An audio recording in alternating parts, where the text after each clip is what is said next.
Good evening all of you students, welcome to teacher select academy app and our channel. मैं हूं आपका mentor doctor Gufran. किसी कारणवश live होने में दिक्कत हो रही थी तो ये वीडियो रिकॉर्ड करके आपको प्रस्तुत की जाएगी। वंस अगेन सभी का इस चैनल पे स्वागत है। सीडीपी के लगातार कई दिनों से हम लोग प्रश्न के सेट को डिस्कस कर रहे हैं आपस में, और आज सेट 8 में है। देखते हैं आज के पिटारे में क्या क्या है। पहला ही कथन आपके सामने है, क्वेश्चन कि बच्चों के शारीरिक विकास के में दरों के लिए पूरी तरह से उनकी आनुवांशिक बनावट को जिम्मेदार ठहराया जाता है। गलत है। दूसरा कारण दिया हुआ है कि बच्चों के शारीरिक विकास के लिए वंशानुगत कारक ही उत्तरदायी होते हैं। देखा जाए तो दोनों गलत है। बात समझ पाए? कथन और कारण दोनों गलत है।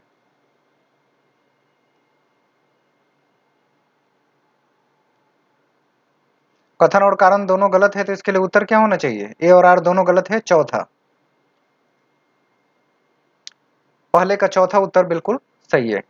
आगे बढ़ते। क्वेश्चन नंबर 2 आपके सामने, निम्नलिखित में से कौन सा सूक्ष्म कौशल के उपयोग का एक उदाहरण है? ऑप्शन 2, दौड़ना, चलना, घसीट कर लिखना या कूदना। भाई लिखना किसी भी प्रकार से हो वो सूक्ष्म गति कौशल ही कहलाता है, इसमें कोई शक नहीं है। तो यहाँ जो घसीट कर लिखना या लिखना लिखा हुआ है ये सूक्ष्म गति कौशल है, इसलिए आपका उत्तर तीसरा होगा। किसी कारणवश मैं एडिट नहीं कर पा रहा हूं। ऑलराइट, तीसरे प्रश्न को देखते हैं। फिल्मों और विज्ञापनों से व्यवहार के जेंडर उपयुक्त तरीकों के बारे में बहुत संकेत मिलते हैं। यह समाजीकरण के डैश डैश संस्था के रूप में भूमिका पर प्रकाश डालता है। कौन सी भूमिका? मीडिया प्राथमिक के रूप में या मीडिया द्वितीयक के रूप में?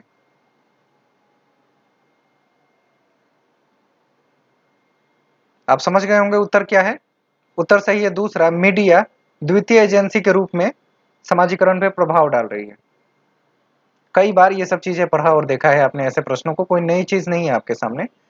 दूसरा उत्तर बिल्कुल सही है, मीडिया सेकेंडरी फैक्टर के रूप में काम कर रही है, सेकेंडरी एजेंसी है। नेक्स्ट क्वेश्चन देखा जाए।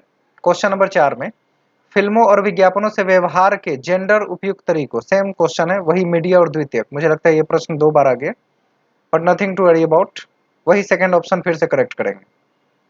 पांचवा प्रश्न है कि पूर्व संक्रियात्मक अवस्था में कौन सी संज्ञानात्मक क्षमता आती है? अमूर्त सोच भाई सबसे लास्ट स्टेज में आती है। लक्ष्य निर्देशित व्यवहार, ये पूर्व संक्रियात्मक का पार्ट है। दूसरे के नजरिए को लेने की क्षमता, कंक्रीट का पार्ट है। परिकल्पना लास्ट पार्ट है। तो पूर्व संक्रियात्मक में उत्तर सही है दूसरा। ये दूसरा उत्तर कर लीजिएगा आप। अगले प्रश्न की ओर आते हैं। पियाजे के अनुसार एक शिक्षक का डैश डैश और डैश डैश होना बहुत जरूरी है। क्या?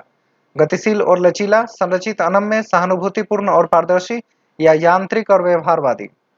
क्या लग रहा है आपको? शिक्षक का गतिशील होना जरूरी है और साथ ही साथ उसका लचीला यानी फ्लेक्सिबल, आवश्यकता पड़ने पर वो अपने विधियों और तरीकों में बदलाव ला सके, ऐसा होना चाहिए उसे। इसलिए पहला उत्तर बिल्कुल सही है, ऑप्शन नंबर 1।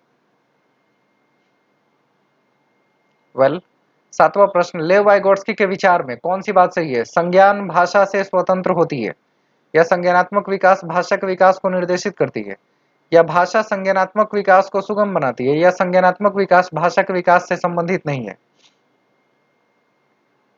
क्या लग रहा है?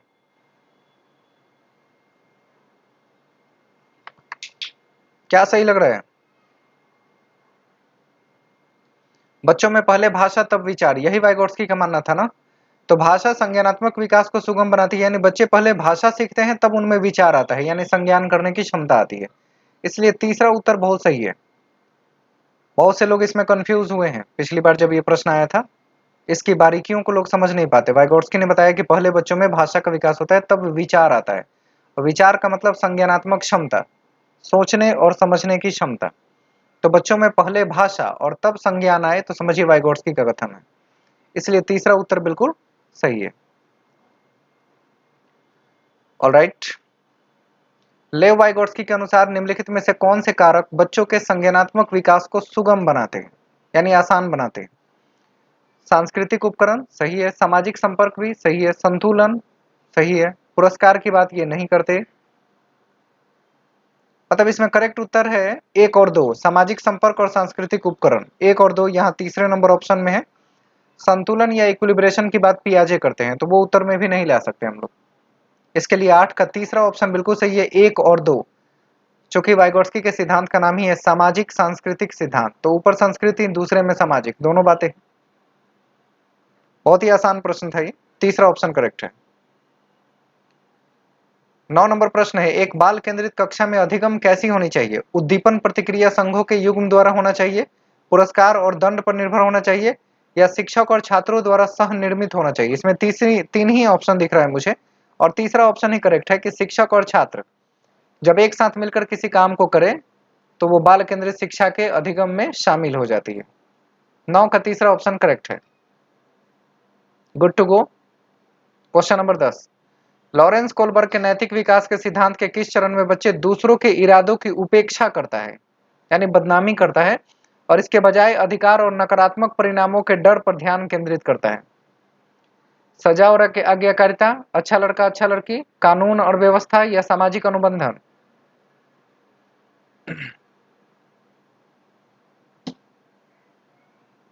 क्या लग रहा है सही उत्तर क्या है? इसके बजाय कि अधिकार और नकारात्मक परिणामों के डर पर ध्यान केंद्रित करे, वो क्या कर रहा है? दूसरों के इरादों की उपेक्षा कर रहा है।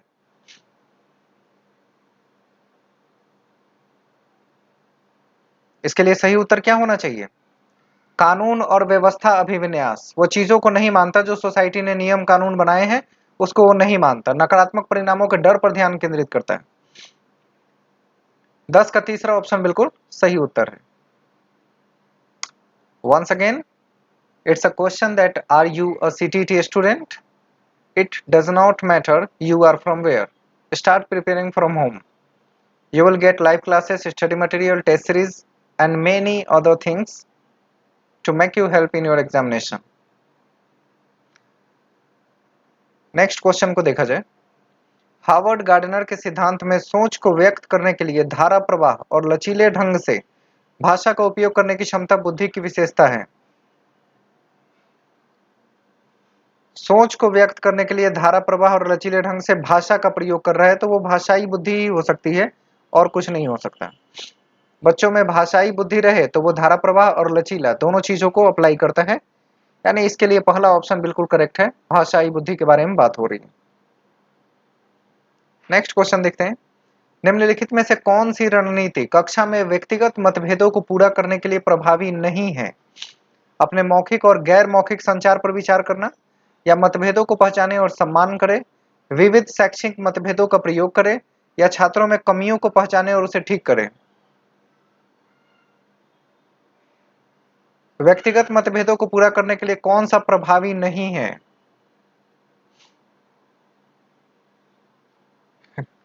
तीसरा नहीं होगा कि विविध शैक्षिक मतभेदों का प्रयोग करेंगे। शैक्षिक मतभेद यानी बच्चों को पढ़ने पढ़ाने में डिस्क्रिमिनेशन करेंगे।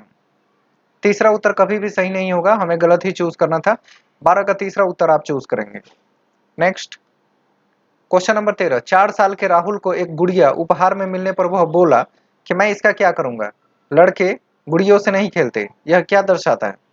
जेंडर प्रासंगिकता, जेंडर पक्षपात, जेंडर रूढ़िवादिता, या जेंडर समता?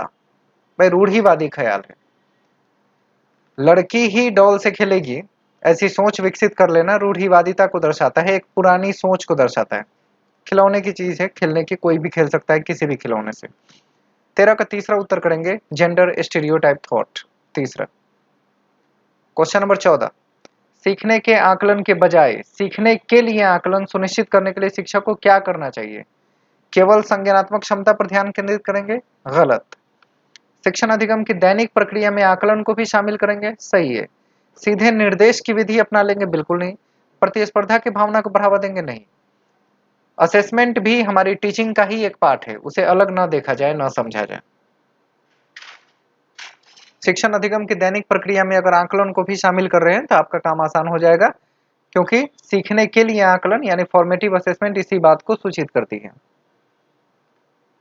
नेक्स्ट क्वेश्चन नंबर 15, किस तरह के प्रश्न पूछकर बच्चों में सम आलोचनात्मक सोच को बढ़ावा दिया जा सकता है? पहला प्रश्न, वन अधिकार अधिनियम किस वर्ष पारित किया हुआ? रटने वाला सवाल। त्रिभुज के तीनों कोणों का योग क्या होगा? ये भी रटने वाला है। पृथ्वी के वायुमंडल के विभिन्न परतों के नाम लिखिए, रट के लिख सकते हैं। बीजों को अंकुरन के लिए हवा की आवश्यकता होती है, सिद्ध करने के लिए प्रयोग की रूपरेखा तैयार कीजिए। चौथा बिल्कुल सही है, जिसमें बच्चे अपने सम आलोचनात्मक सोच का प्रदर्शन कर पाएंगे।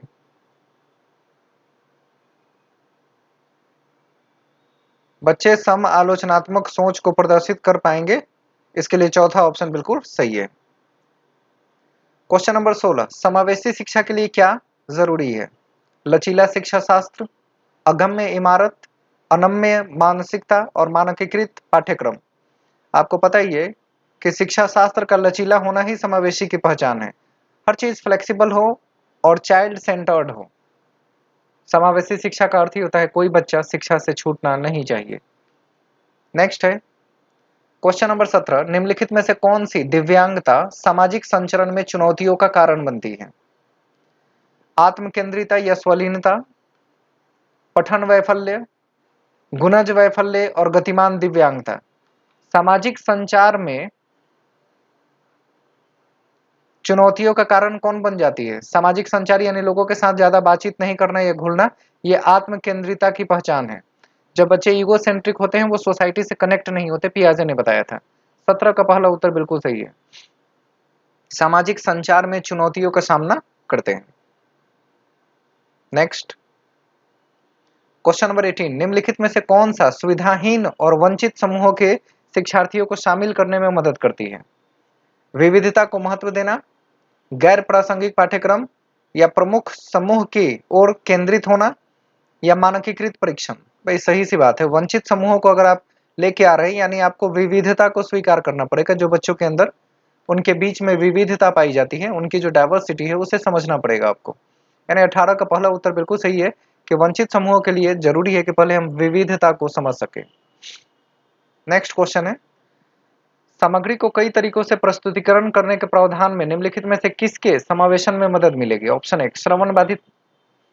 सामग्री को कई तरीके से प्रस्तुत करते हैं, किसके लिए?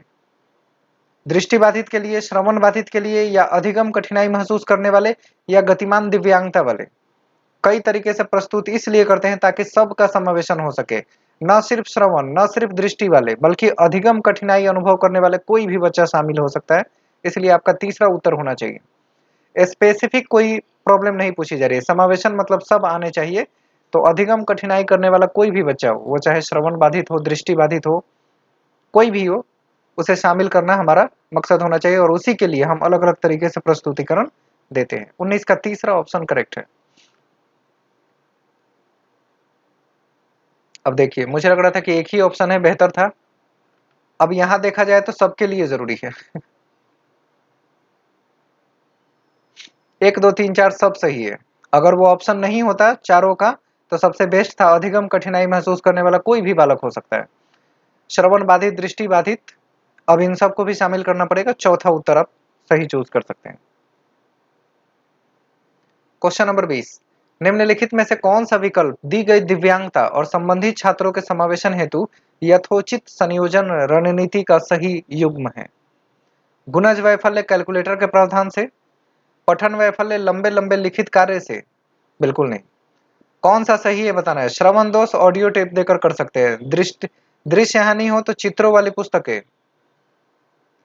समावेशन है तो यथोचित संयोजन रणनीति का सही युग्म है श्रवण दोष है, अगर बच्चे में सुन नहीं सकता तो उसे ऑडियो टेप के माध्यम से हम सिखा सकते हैं। तीसरा ऑप्शन करेक्ट है।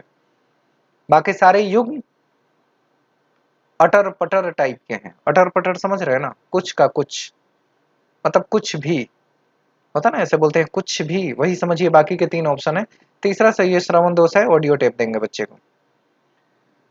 अगर आपने अभी तक टीचर सेलेक्ट एकेडमी के ऐप को डाउनलोड नहीं किया है देन मस्ट डू इट।